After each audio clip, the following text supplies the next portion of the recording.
दोस्तों, आज हम लोग daily GK GS test number 36 का डिस्कशन करने जा रहे हैं, जो कि आपके आने वाले सभी एग्जाम के लिए महत्वपूर्ण है। इसलिए जो भी इस चैनल पे नए आए हैं तो प्लीज़ चैनल को सब्सक्राइब कर लीजिए, ताकि हर वीडियो का नोटिफिकेशन सबसे पहले आप तक पहुंच सके। जैसा कि पहला नंबर क्वेश्चन आपकी स्क्रीन पर है, इसको स्क्रीन को बड़ा कर लेते हैं। जैसा कि हम लोगों ने इस स्क्रीन को बड़ा कर लिया है, ठीक। जैसा कि कह रहा है कि शाहपुर कांडी, ये गलत लिखा हुआ है, इसको सही कर लीजिएगा। शाहपुर कांडी नहीं होगा, यहाँ क्या हो जाएगा?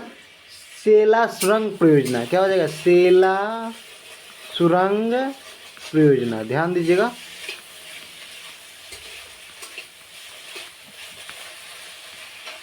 एक पूछ रहा है, ये अरुणाचल और भूटान के सीमा के निकट स्थित है। बिल्कुल सही है। ये असम के गुवाहाटी और अरुणाचल के तवांग घाटी के मध्य कनेक्टिविटी जोड़ता है। बिल्कुल सही है। इसका निर्माण NHAI द्वारा किया गया है, जो कि NH13 से लिंक होगा, जो कि गलत है। इसका उद्घाटन 9 मार्च 2024 को किया गया, जिसका निर्माण कार्य 2017 से शुरू हुआ। गलत है, 2019 से शुरू हुआ है। ध्यान दीजिएगा, 2019 से शुरू हुआ है। इसके बारे में और जान लीजिए आप। कहना क्या चाह रहा है? सेला सुरंग परियोजना जो है, इसकी लंबाई जो है ना, इसकी लंबाई लेंथ बोले तो लंबाई इसकी 12.04 किलोमीटर है। इसकी खर्च की बात करें, इसकी खर्च जो है 825 करोड़ है। 825 करोड़, ठीक। इसके ऊंचाई कहेगा, ऊंचाई कितना ऊंचाई है? 13,700 फीट ऊंचा है। कितना ऊंचा है? 13,700 फीट ऊंचा है। ध्यान दीजिएगा। चलिए अगला क्वेश्चन देखते हैं। इसका क्या हो जाएगा? ये गलत है, तो 1 2 कर लीजिएगा, ऑप्शन नंबर डी। चलिए अगला question. Shahpur Kandi dam project के संदर्भ में सत्य कथन है। शाहपुर कांडी के डैम के बारे में जान लीजिए। ये हिमाचल प्रदेश और पंजाब की सीमा पे एक दर्रा है, जो रोहतांग दर्रा है। ये रोहतांग दर्रा से ही एक नदियाँ निकलती है, रावी नदी। हिमाचल प्रदेश से रावी नदी निकलती है। रावी नदी जो निकलती है, ये कौन सी नदी है? रावी नदी, ठीक। ये दर्रा कौन सा है? रोहतांग दर्रा है। ध्यान दीजिएगा। रोहतांग दर्रा कहाँ पड़ता है? हिमाचल प्रदेश में पड़ता है, ठीक। ये देखिए, एक जगह का नाम पड़ता है रंजीत सागर। यहाँ एक जगह का नाम क्या है? रंजीत सागर। रंजीत सागर, रंजीत सागर जो कहाँ पड़ता है? थीन में। इसीलिए इसका नाम पंजाब में पड़ता है थीन, तो थीन बांध कर दिया गया। इसका नाम क्या कर दिया गया? थीन बांध, ठीक। उसके बाद शाहपुर कांडी है। क्या है? शाहपुर, जिसके बारे में चर्चा कर रहे हैं अभी, शाहपुर कांडी। इसके बाद माधोपुर हेडवर्क्स है। माधोपुर हेडवर्क्स, माधोपुर है। आप जान रहे होंगे, शाहपुर कांडी से निचला हिस्सा है इसका, माधोपुर से। और शाहपुर से ऊंचाई पर कौन सा है? रंजीत सागर। तो रंजीत सागर से नीचे कौन है? शाहपुर कांडी। शाहपुर कांडी से नीचे कौन है? माधोपुर हेडवर्क्स। कह रहा है यह रावी नदी पर पंजाब के पठानकोट जिले में। बिल्कुल सही। ये माधोपुर हेडवर्क्स से 8 किलोमीटर अनुप्रवाह पर स्थित। माधोपुर हेडवर्क्स से, इसे बताइए, इससे पीछे स्थित है, इससे ऊपर न है, अप स्ट्रीम पे ऊपर ऊंचाई पर स्थित है, इससे अप स्ट्रीम पर स्थित है। ये अनुप्रवाह कह रहा है, जो कि गलत है। इसे नाबार्ड के माध्यम से केंद्रीय सहायता प्रदान की गई है। बिल्कुल सही। इससे 206 मेगावाट विद्युत उत्पादन होगा। बिल्कुल सही। इस बांध की ऊंचाई 155 है, जो कि गलत है। इस बांध की ऊंचाई 55.23 के अप्रोक्स में मान लीजिएगा, ठीक। तो ध्यान दीजिएगा। क्या हो जाएगा? 1 3 4, option number 1 3 4, 1 1 3 4, option number C हो जाएगा। चलिए अगला क्वेश्चन देखते हैं। निम्नलिखित में से कौन सा कथन सही है? भारत का जलवायु उष्णकटिबंधीय एवं शीतोष्ण कटिबंधीय दोनों जलवायु की विशेषताएं उपस्थित है। बिल्कुल सही है। मान लीजिए ये भारत का नक्शा है, और यहाँ से मालदीव, यहाँ एक देश है, इसी से गुजरता है एक विषुवत रेखा। और गुजरात, मध्य प्रदेश, झारखंड, पश्चिम बंगाल, त्रिपुरा, मिजोरम, इसी से गुजरता है कर्क रेखा। इन दोनों के बीच के क्षेत्र को क्या कहते हैं? उष्णकटिबंध कहते हैं। उष्णकटिबंध कहते हैं। क्या कहते हैं? उष्णकटिबंध। कौन सा कटिबंध कहते हैं? उष्णकटिबंध। ध्यान दीजिएगा, उष्णकटिबंध कहते हैं। और देखिए कर्क रेखा से ऊपर वाले क्षेत्र को हम लोग क्या कहते हैं, ऊपर वाले क्षेत्र में देखिए ठंडी ज़्यादा पड़ती है, तो मतलब शीतोष्ण कटिबंध भी आएगा। तो मेरा भारत में जो भारत की जलवायु उष्ण कटिबंध के साथ साथ ऊपर वाले क्षेत्र में शीत कटिबंध भी दोनों देखने को मिलता है। तो ध्यान दीजिएगा, तो ऑप्शन नंबर ए तो सही है। भारत में कर्क रेखा के उत्तरी भाग में, मतलब उत्तरी भाग में कह रहा है, मतलब ऊपर वाले भाग में कम दैनिक एवं वार्षिक तापांतर बहुत ज़्यादा पाए। देखिए उत्तरी भाग में देखिए कर्क रेखा के नीचे आएंगे तो गर्मी ज़्यादा है, ऊपर जाएंगे तो ठंडी है, मतलब ज़्यादा तापमान। कश्मीर में जाएंगे तो बहुत अधिक ठंडी, उत्तर प्रदेश में उससे कम ठंडी, मतलब जैसे जैसे ऊपर जाएंगे तो ठंडी की मात्रा बढ़ती जाएगी। तो मतलब ये गलत कह रहा। भारत के दक्षिणी भाग में उच्च दैनिक तथा वार्षिक तापांतर नहीं, उच्च दैनिक देखने को नहीं मिलता है, क्योंकि दक्षिणी भाग में देखिए हर वर्ष गर्मी रहता है, मतलब हमेशा समान तापमान, थोड़ा बहुत टेम्परेचर का डिफरेंस होता है, 10 से 12 डिग्री के बीच में डिफरेंस, लेकिन वार्षिक तापांतर उच्च दैनिक देखने को नहीं मिलता है। तो ये भी गलत है। तो ऑप्शन नंबर क्या हो जाएगा, केवल एक हो जाएगा। तो चलिए अगला क्वेश्चन देखते हैं फटाफट से। निम्नलिखित में से कौन सही सुमेलित नहीं है। तो धान की एक प्रजाति का नाम है गोविंद सही है, अरहर की प्रजाति का नाम पारस है, और मटर की प्रजाति का नाम प्रकाश है, जो कि गेहूं की प्रजाति का नाम सुख सम्राट नहीं है, ये गलत है, ये धान की प्रजाति का नाम है। तो ऑप्शन नंबर क्या हो जाएगा, बी हो जाएगा सही। तो क्या रहा, कौन गलत है, क्या पूछा है आपसे, क्या पूछा है आपसे, कौन गलत है, तो ऑप्शन नंबर बी हो जाएगा। चलिए अगला क्वेश्चन देखते हैं। चलिए अगला क्वेश्चन, निम्नलिखित में से कौन सा कथन असत्य है। देशांतर रेखाओं की कुल संख्या कितनी है। इसके पहले बारे में जान लीजिए। ये क्या है, एक पृथ्वी की आकृति है, ठीक, इससे बीच से ग्रीनविच रेखा है, इससे बीच से कौन सी रेखा गई है, ग्रीनविच। आप जानते होंगे कि यहाँ से जैसे जैसे जैसे हम ऊपर से नीचे की ओर आ रहे हैं, देखिए इसका जो है क्या हो रहा है, आप देख रहे हैं कि ये विषुवत रेखा है। विषुवत रेखा पर दोनों देशांतर रेखाओं के बीच की दूरी मैक्सिमम है, वही जगह ध्रुवों पे उसकी बीच की दूरी क्या हो जाएगी, 0 हो जा रहा है। और कुल संख्या कितना है देशांतर का, देखिए अगर आप जानते होंगे कि यहाँ 90 डिग्री का कोण बनता है, यहाँ 90, यहाँ 90, यहाँ 90, 9 चौके 36, मतलब 360 होगा।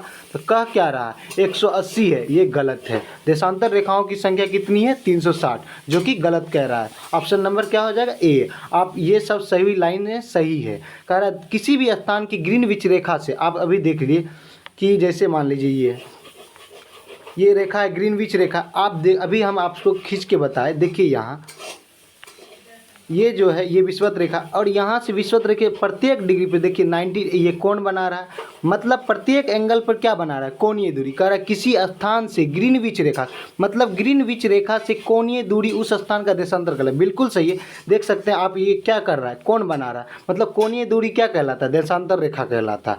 ऑप्शन नंबर बी भी सही है, सी भी सही है, डी भी सही है। तो ऑप्शन में कौन कथन सत्य नहीं है, तो ऑप्शन नंबर ए हो जाएगा। चलिए अगला क्वेश्चन देखते हैं हम लोग। निम्नलिखित युग्मों में से विचार कीजिए। लोकटक झील, आप लोकटक राष्ट्रीय पार्क कहाँ है, ये मणिपुर में, बिल्कुल सही है, ऑप्शन नंबर ए सही। नामदफा ये कहाँ पड़ता है, अरुणाचल प्रदेश में पड़ता है, एपी। अरुणाचल प्रदेश में पहाड़ी का नाम याद रखिएगा, डाफला मेरी अबीर मिस्मी, डाफला मेरी अबीर मिस्मी। अब कह रहा है फूलों की घाटी, फूलों की घाटी कहाँ, उत्तराखंड में। देखिए ये क्या कह रहा है, सिक्किम दिया है, जो कि गलत है। ऑप्शन नंबर क्या हो जाएगा, केवल एक हो जाएगा। चलिए अगला क्वेश्चन देखते हैं। सूची 1 को सूची 2 से सुमेलित कीजिए। कह रहा है गहन कृषि, गहन कृषि का मतलब छोटे से एरिया में आप बहुत से अधिक फसल उपजाते हैं, उसी को गहन कृषि कहा जाता है।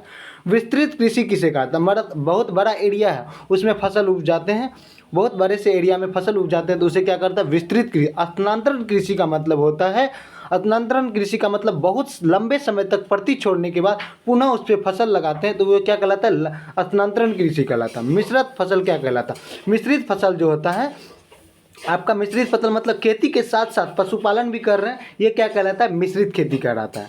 तो आप कह रहे हैं मिश्रित फसल के मध्य आकार के खेत के पशुपालन के साथ साथ फसल और अंतर फसल और फसल चक्रण, बिल्कुल सही। स्थानांतरण लंबे समय तक प्रति छोड़ने के बाद, विस्तृत कृषि मतलब बड़े आकार की खेती करने के बाद, और कह रहा है गहन कृषि मतलब छोटे आकार में। आप देख रहे हैं ए का क्या हो जाएगा, नीचे भी है ऑप्शन, देख लीजिए, इस हल्का थोड़ा सा इसको छोटा कर देते हैं, देख पा रहे होंगे आपकी कि विस्तृत गहन कृषि का मतलब आप बताए थे बहुत सी छोटी एरिया, और भूमध्य सागरीय मतलब उसमें खट्टे फलों को उपजाया जाता है, और ये व्यापारिक दृष्टि से बहुत ही महत्वपूर्ण होता है, कमर्शियल।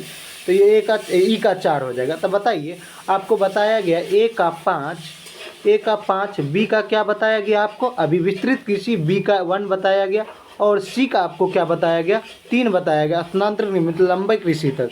मिश्रित फसल क्या बताया गया, डी का आपको, डी का क्या बताया गया आपको, मिश्रित फसल, डी का, सी का 3 नहीं होगा, 2 होगा लंबे समय तक, और डी का 3 बताएगा। 5 1 2 3 4, 5 1 2 3 4, तो ऑप्शन नंबर बी हो जाएगा। चलिए अगला क्वेश्चन, निम्नलिखित कथनों पर विचार कीजिए। दादा भाई नारोजी के कथन के सत्य में आंदोलन के सर्वाधिक प्रभावी देन थे। उन्होंने इस बात को अभिव्यक्त किया कि ब्रिटेन भारत का आर्थिक शोषण कर रहा है, बिल्कुल सही है।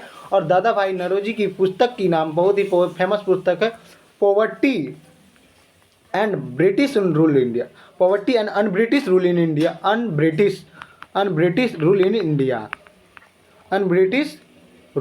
इंडिया, क्या हो जाएगा, रूल इन इंडिया, तो ध्यान दीजिएगा। और एक पुस्तक का नाम है राष्ट्रगप्तूर, क्या नाम है, राष्ट्रगप्तूर, ध्यान दीजिएगा, बहुत ही इंपॉर्टेंट पुस्तक है इसका।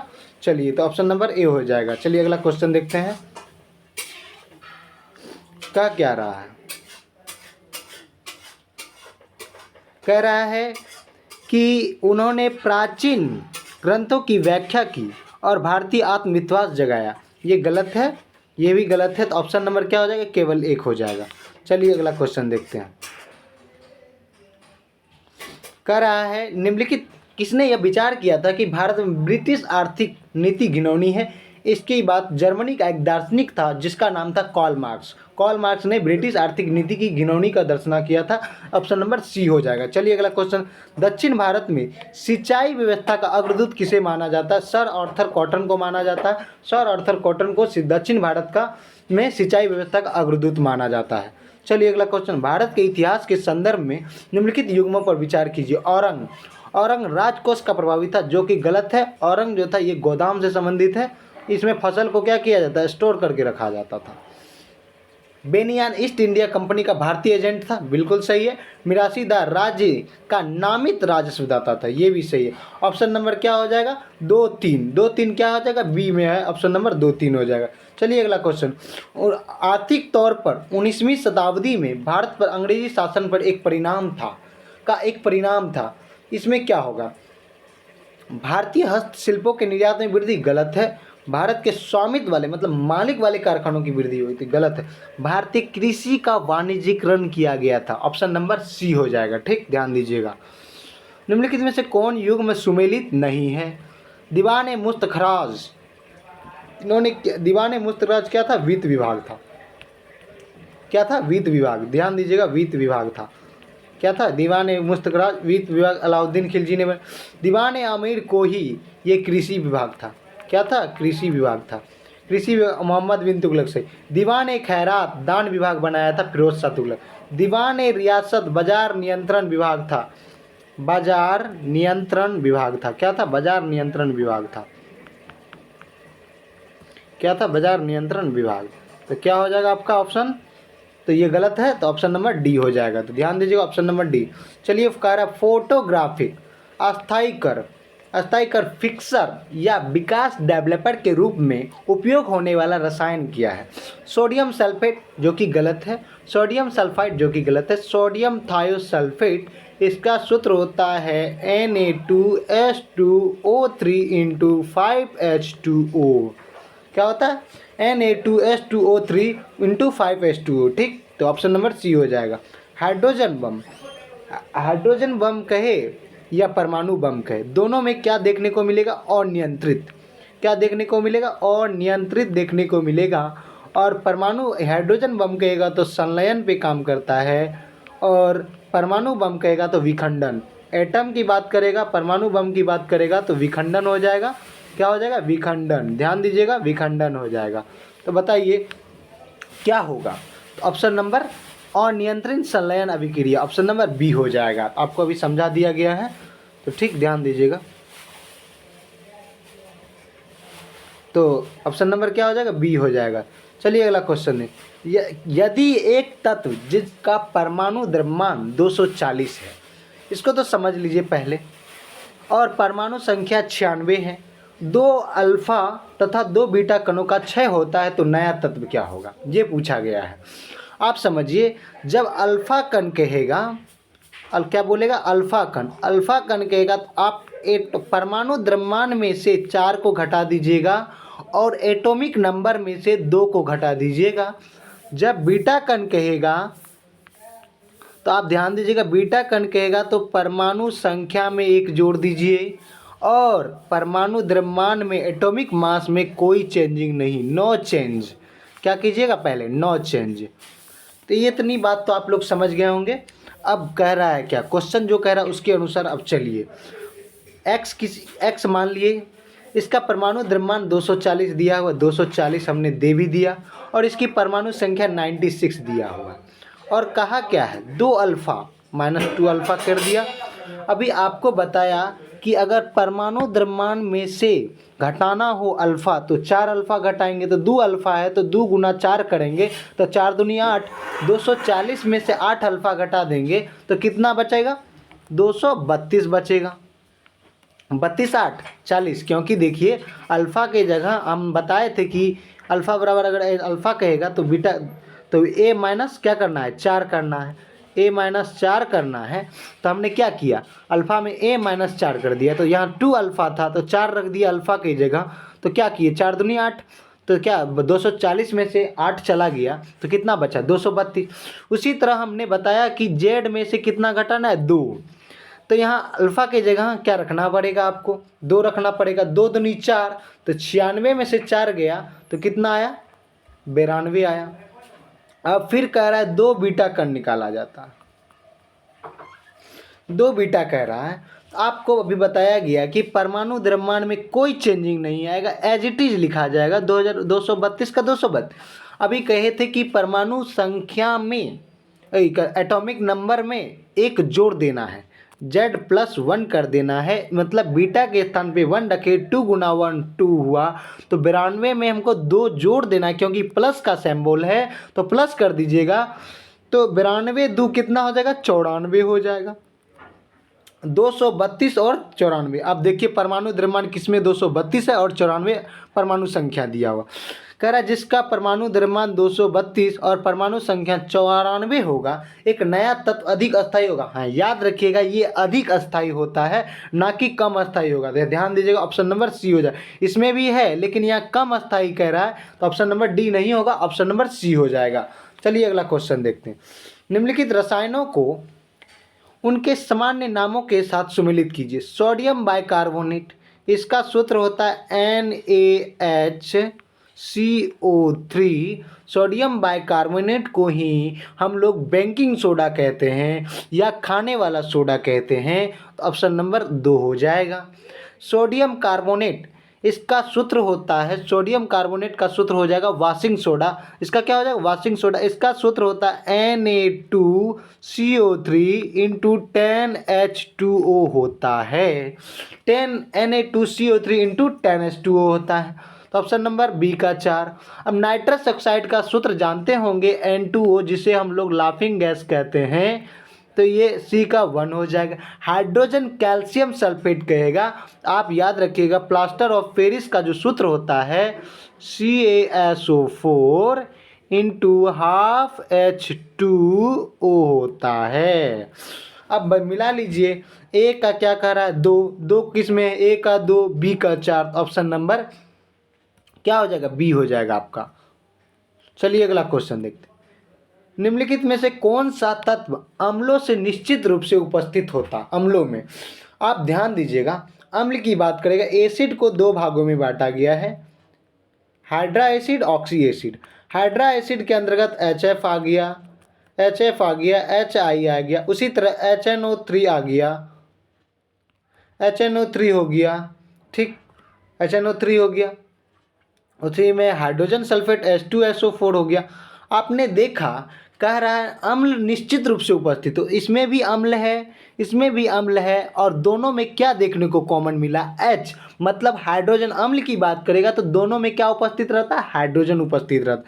इसको हाइड्रा बोलिए, हाइड्रा एसिड, इसको ऑक्सी एसिड बोलिए, ठीक, OXY ऑक्सी एसिड बोल दीजिए, तो ऑप्शन नंबर ए हो जाएगा। चलिए अगला क्वेश्चन देखते हैं। 18 तक तो हम लोगों ने कर लिया, अब 19 का करते हैं। 19 नंबर कह रहा है अवतल दर्पण के विभिन्न उपयोगों के संदर्भ के कथनों पर विचार कीजिए। आप जानते होंगे कि अवतल दर्पण का उपयोग चिकित्सा में किया जाता है। आँख में गले के दिखने आँख कान गले निरीक्षण करने के लिए इसका उपयोग किया जाता है, बिल्कुल सही है। वाहनों के चालक के पीछे देखने के लिए हम लोग उत्तल दर्पण का उपयोग करते हैं। किसका किसका उपयोग करते हैं? उत्तल दर्पण का उपयोग करते हैं। ठीक, ध्यान दीजिएगा, उत्तल दर्पण का उपयोग करते हैं, ये गलत हो जाएगा। ऑप्शन नंबर क्या हो जाएगा? केवल एक हो जाएगा।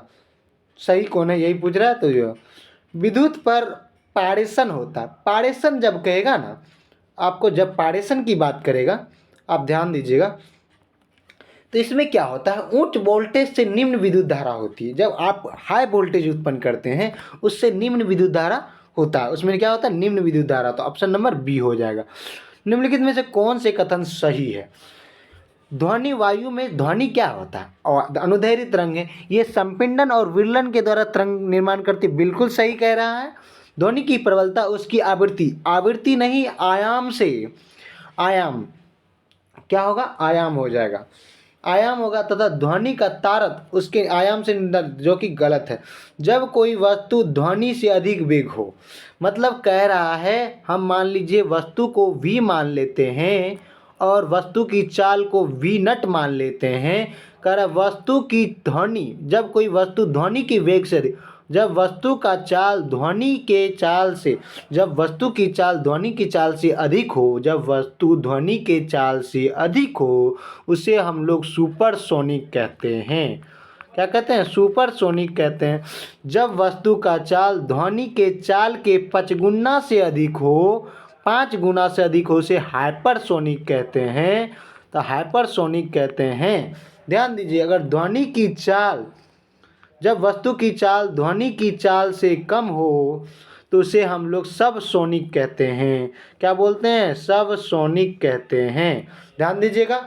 अब यही बात कह रहा है ऑप्शन नंबर बी में, कह रहा है जब कोई वस्तु ध्वनि के वेग से अधिक हो, अधिक वेग से गति करती है तो वातावरण में सोनिक बूम उत्पन्न करती है, बिल्कुल सही है। अभी आप लोगों ने बोला हाइपरसोनिक बूम उत्पन्न करती है, ऑप्शन नंबर सही है। ऑप्शन नंबर ए, बादलों की गरजने की कई परावर्तक पृष्ठों से, जैसे बादल तथा भूमि से बारंबार परावर्तन के फलस्वरूप उत्पन्न है, बिल्कुल सही।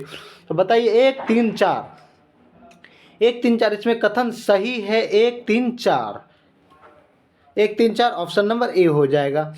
अवतल दर्पण का उपयोग, अवतल दर्पण का उपयोग की बात करेगा, टॉर्च में सही बात है, गाड़ी के हेडलाइट में सही बात, दंत विशेषज्ञ दांतों का प्रतिबिंब देंगे, बिल्कुल सही। सेविंग दर्पण मतलब option A B C D, मतलब उपयुक्त तो सभी हो जाएगा। प्रतिध्वनि का सिद्धांत लागू होता है जल के अंदर अन्वेषण, सोनार, अल्ट्रासाउंड, इसमें सभी में होता है। तो यह प्रतिध्वनि का उत्पन्न किस में लग, ऑप्शन नंबर डी हो जाएगा। निम्नलिखित कथनों पर विचार कीजिए। रोज राज्य की सत्ता के हित में व्यक्ति की स्वतंत्रता पर प्रभावकारी प्रतिबंध लगाती है, ये गलत है। मतलब जो व्यक्ति की स्वतंत्रता के हित में राज्य की सत्ता पर प्रभावकारी प्रतिबंध लगाता है वो ऑप्शन नंबर 20 सही है, केवल 2 हो जाएगा। निम्नलिखित में से किसी राज्य के राज्यपाल को दी गई विवेकाधीन शक्तियां होती है? भारत के राष्ट्रपतियों को राष्ट्रपति शासन अध्यारोपित करने के लिए रिपोर्ट भेजना सही है। मंत्री को नियुक्ति करना गलत। राज्य विधानमंडल द्वारा पारित कतिपय विधेयकों को भारत के उपराष्ट्रपति के विचार के लिए आरक्षित करना बिल्कुल सही है। राज्य सरकार के कार्य संचालन के लिए नियम बनाना ये भी गलत है। तो ऑप्शन नंबर 1 3 सही है, तो ऑप्शन नंबर बी हो जाएगा। चलिए अगला क्वेश्चन देखते हैं।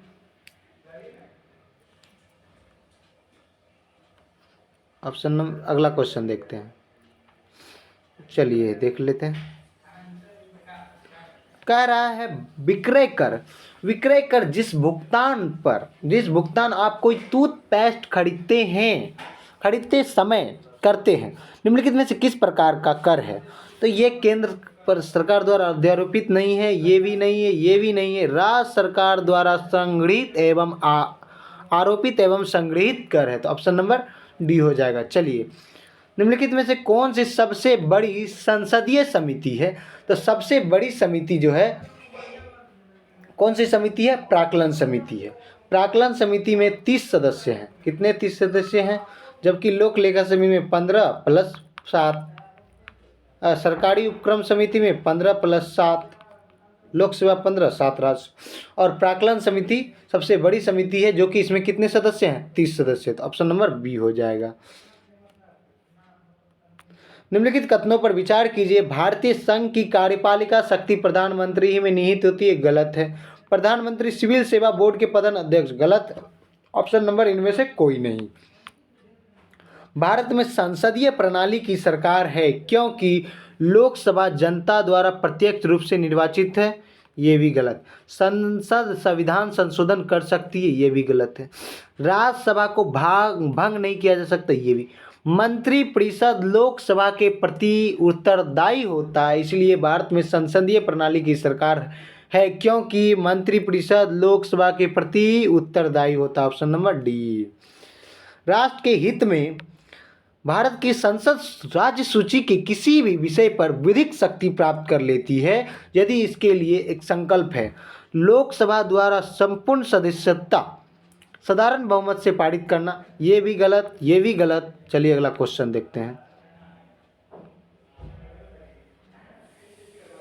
ये इसका क्या हो जाएगा? राज्यसभा द्वारा। ध्यान दीजिएगा, इसका राज्यसभा द्वारा अपने उपस्थित एवं मत देने वाले सदस्यों के कम से कम 2/3 मतलब 2/3 पारित कर लिया जाए। बिल्कुल सही है। निम्नलिखित में से कौन सा कारक देश के उपभोग प्रक्रिया के ऊपर की ओर विस्थापित करने का कारण हो सकता है? शेयर मूल्यों में गिरावट, ये गलत है। ब्याज दरों में गिरावट कर देने से जो किसी को उपभोक्ता के ऊपर विस्थापित करने का कारण हो सकता है, ये सही है। ठीक। कौन सा कर प्रत्यक्ष कर मतलब डायरेक्ट टैक्स, मतलब विक्रय कर मतलब वस्तुओं पर लगने वाला कर है, ये इनडायरेक्ट टैक्स। उत्पादन, ये प्रोडक्शन पर लगने वाला, वस्तुओं पर लगने वाला, उत्पादन पर लगने वाला कर, ये भी गलत। मनोरंजन कर, जैसे टीवी हो गया, मूवी हो गया, ये भी क्या है? इनडायरेक्ट टैक्स है। लेकिन संपत्ति कर क्या है? इनकम, डायरेक्ट टैक्स है। तो ऑप्शन नंबर सी। चलिए, किसी पंचवर्षीय योजना ने ऐसा माना कि मानव विकास की विकासात्मक प्रयासों का मूल्य है 8वीं पंचवर्षीय योजना। क्या हो जाएगा? 8वीं हो जाएगा। सीमांत लागत क्या है? उत्पादन की अतिरिक्त इकाई की लागत को ही सीमांत लागत कहा जाता है। उत्पादन की अतिरिक्त इकाई की लागत क्या कहलाता है? सीमांत लागत कहलाता है। Option number B. निम्न की किसी अर्थव्यवस्था में निवेश की मात्रा को निर्धारित करने वाले कारकों में सम्मिलित है। कारकों में सम्मिलित अर्थव्यवस्था का प्रकार, सही है। वृद्धिशील पूंजी उत्पादकता अनुपात, बचत की सीमांत प्रवृत्ति, जनसंख्या की वृद्धि, सभी अर्थव्यवस्था के निवेश में इन्वेस्टमेंट को निर्धारित करने वाले कारकों में सम्मिलित होते हैं। बिल्कुल सही है। Option number D. निम्नलिखित में से कौन सा दूध के पाश्चराइजेशन की प्रक्रिया सबसे अच्छा वर्णन है?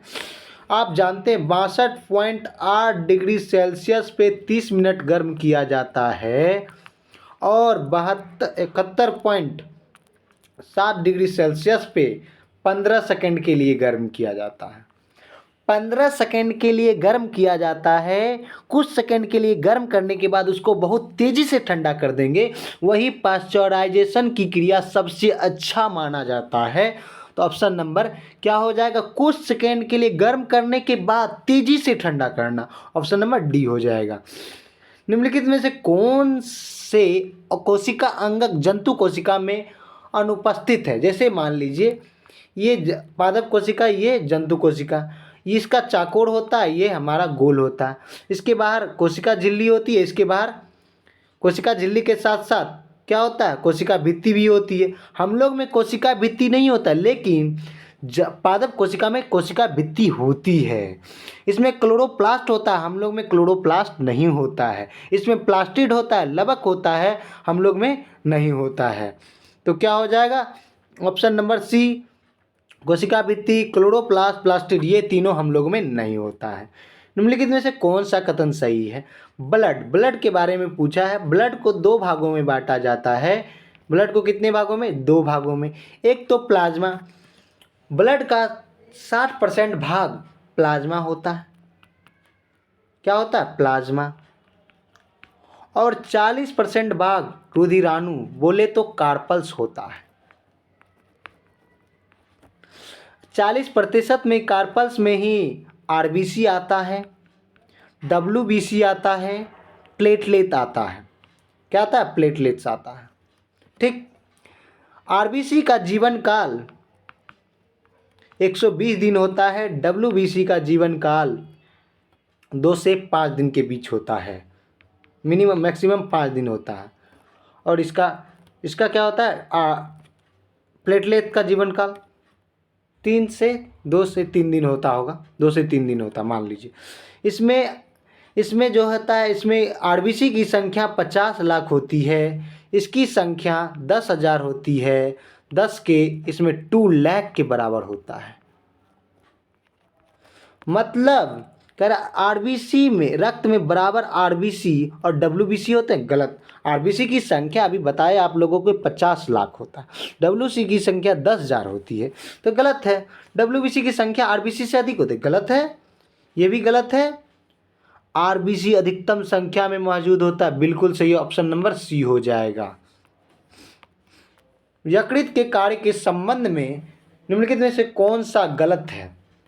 ग्लूकोज को ग्लाइकोजन में परिवर्तित करना, ये सही है। अमोनिया को यूरिया में बदल देना, ये भी सही है। आरबीसी का कब्र, ये भी सही है। लेकिन ये पोषक तत्व का अवशोषण छोटी आंत करता है, जल का अवशोषण बड़ी आंत करता है, तो ये गलत है, ऑप्शन नंबर डी हो जाएगा। कोशिकीय श्वसन के दौरान कितने, आप जानते होंगे ये कोशिका है, इसके अंदर न्यूक्लियस है, इसके साइड जो द्रव भरा हुआ है कोशिका द्रव है, इसे साइटोप्लाज्म कहा जाता है। कोशिका द्रव में ही माइटोकॉन्ड्रिया होता है। माइटोकॉन्ड्रिया क्या करता है? ऑक्सीजन को ब्लड के माध्यम से पहुंचाया जाता है। ब्लड को माध्यम से क्या किया जाता है? तो ब्लड के माध्यम से ऑक्सीजन को पहुंचाया जाता माइटोकॉन्ड्रिया में। माइटोकॉन्ड्रिया क्या करती है? ग्लूकोज का निर्माण करती है। 38 एटीपी मिलकर एक ग्लूकोज का बनता है, और ये ग्लूकोज C6H12O6 को कोशिका द्रव इसे क्या करती है? पायरुविक एसिड में तोड़ देती है। पायरुविक एसिड में तोड़ती है तो इसका कार्बन जो होता है C3H4O3 बन जाता है। तो कह रहा है कोशिकीय श्वसन के दौरान कार्बन अणु कितने होते हैं? 6 होते हैं। देखिए 6। और ग्लूकोज साइटोप्लाज्म में कोशिका द्रव, साइटोप्लाज्म कोशिका द्रव में बोले तो ग्लूकोज जो होता है साइटोप्लाज्म में, ग्लूकोज को जब साइटोप्लाज्म में किया जाता है तो कोशिका द्रव में उसका कार्बन अणु कितने हो जाते हैं? 3 हो जाते हैं, क्योंकि टूटने के बाद पायरुविक एसिड में टूटने के बाद उसका कार्बन अणु कितना हो जाता है? 3। 6 3 हो जाएगा, ऑप्शन नंबर बी हो जाएगा। साहित्य अकादमी द्वारा विश्व के सबसे बड़े साहित्योत्सव का आयोजन कहाँ किया गया? दिल्ली, ऑप्शन नंबर डी हो जाएगा। चलिए अगला क्वेश्चन। हाल ही में राष्ट्रपति द्रौपदी मुर्मू ने सुधा मूर्ति को किस सदन के लिए नॉमिनेट किया है? राज्यसभा के लिए, ऑप्शन नंबर बी हो जाएगा। हाल ही में किसने 2024 का प्रित्जकर पुरस्कार जीता है? Riken Yamamoto. Riken Yamamoto, option number C हो जाएगा। हाल ही में किसने मिस वर्ल्ड 2023 का खिताब जीता है? क्रिस्टीना पिजकोवो। हाल ही में भारत के 3 सेनाओं का संयुक्त अभ्यास भारत शक्ति कहाँ किया गया? राजस्थान के पोखरण में किया गया है। हाल ही में पाकिस्तान के 14वें राष्ट्रपति आसिफ अली जरदारी हैं। हाल ही में अंतर्राष्ट्रीय खगोलीय संघ द्वारा खोजे गए मंगल 3 नए चंद्रमाओं का संबंध है। चंद्रमा का मतलब उपग्रह, तो अरुण से 1 और वरुण से 2, तो 2 1 3, तो मतलब ऑप्शन ए और बी दोनों है। हाल ही में दुनिया की पहली जेट शूट का आयोजन कहाँ किया गया है? संयुक्त अरब अमीरात, यूएई। 49 कह रहा है 700 विकेट लेने वाले दुनिया के पहले तेज गेंदबाज कौन है? जेम्स एंडरसन, जो कि इंग्लैंड के खिलाड़ी है। हाल ही में खसरा और रिवेले चैंपियनशिप पुरस्कार किस देश को प्रदान किया गया? Bharat, option number D.